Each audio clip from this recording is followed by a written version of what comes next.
Assalamualaikum warahmatullahi wabarakatuh. Nama saya Tarik Z Gibraltar. Saya di sini akan menjelaskan sedikit tentang sistem politik yang pernah dianut di Indonesia. Perubahan sistem politik di Indonesia. Yang pertama, yang di dalamnya terdapat sistem pemerintahannya masih dalam ruang lingkup kerajaan. Yang kedua, sistem pemerintahan berjalan sebelum Indonesia dijajah oleh bangsa penjajah. Salah satunya yaitu bangsa Belanda dan Jepang. Yang ketiga, pada masa pemerintahan kerajaan agama juga beragam seperti keadaan Indonesia saat ini. Tetapi pada saat ini mayoritas agama Indonesia adalah agama Islam. Selanjutnya, pada masa kerajaan ini menggunakan strategi kepemimpinan dari atasan ke prajurit misalnya. Dan beda penguasa kerajaan sama presiden itu kalau kerajaan menjadi kepala negara selamanya dan digantikan secara turun-temurun dari keturunan raja. Dan jika presiden memegang jabatan hanya sampai batas waktu yang ditentukan seperti cuma 5 tahun. Setelah itu ganti presiden melalui hasil pilihan dari rakyat. Kedua, ada masa kolonial. Kolonial yaitu suatu sistem di mana suatu negara menguasai rakyat dan sumber daya negara lain, tetapi masih tetap berhubungan dengan negara asal. Istilah ini juga menunjukkan kepada suatu himpunan keyakinan yang digunakan untuk mengitimasikan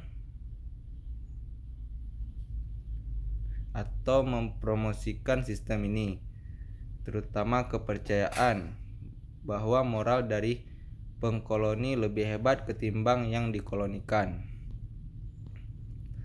Pada masa kolonial ini, datang bangsa asing ke Indonesia untuk menjajah negara Indonesia dan memberikan banyak perubahan dalam aspek politik.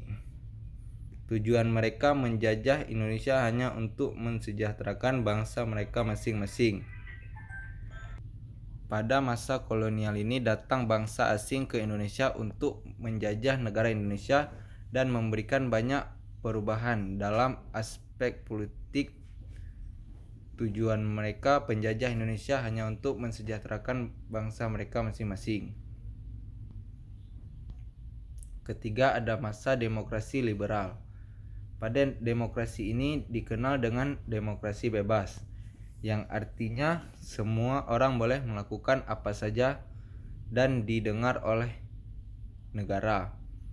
Masa demokrasi liberal ini ditanda dengan tumbuh suburnya partai politik dan mulai berlakunya kabinet parlementer. Selanjutnya ada masa demokrasi terpimpin.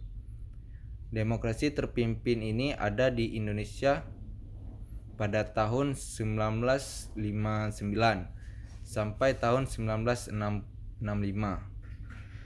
Sistem demokrasi ini adalah sebuah sistem demokrasi yang seluruh keputusannya dan pemikiran berpusat pada pemimpinan negara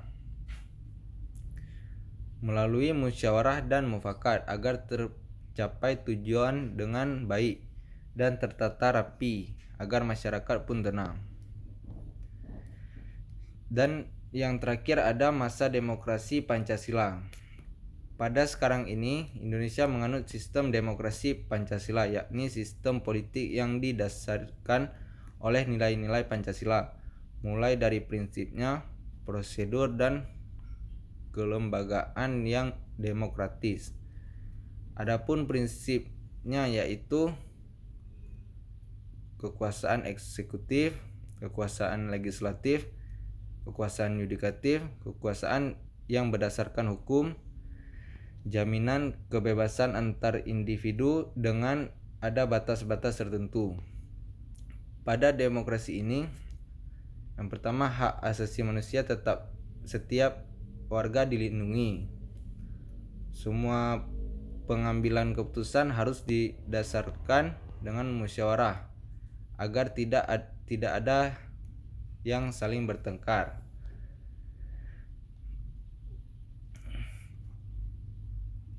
Adanya partai-partai politik atau organisasi politik yang bertujuan untuk mewakili aspirasi dari masyarakat. Yang kedua, rakyat yang menentukan kedaulatan negara ini.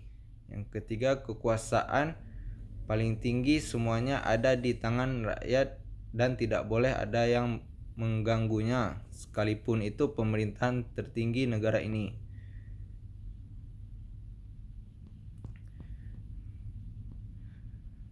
Dan ada pula kewajiban negara Indonesia di bidang politik. Yang pertama, ikut berpartisipasi dalam pemilihan umum.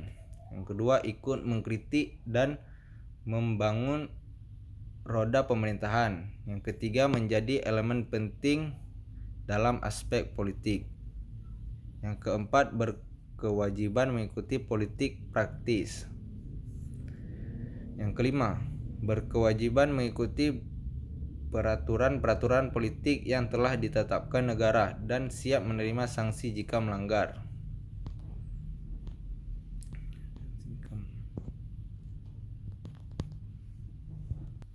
Baiklah, hanya ini yang dapat saya jelaskan. Jika ada kekurangan dan kesalahan dari tutur kata, saya mohon maaf.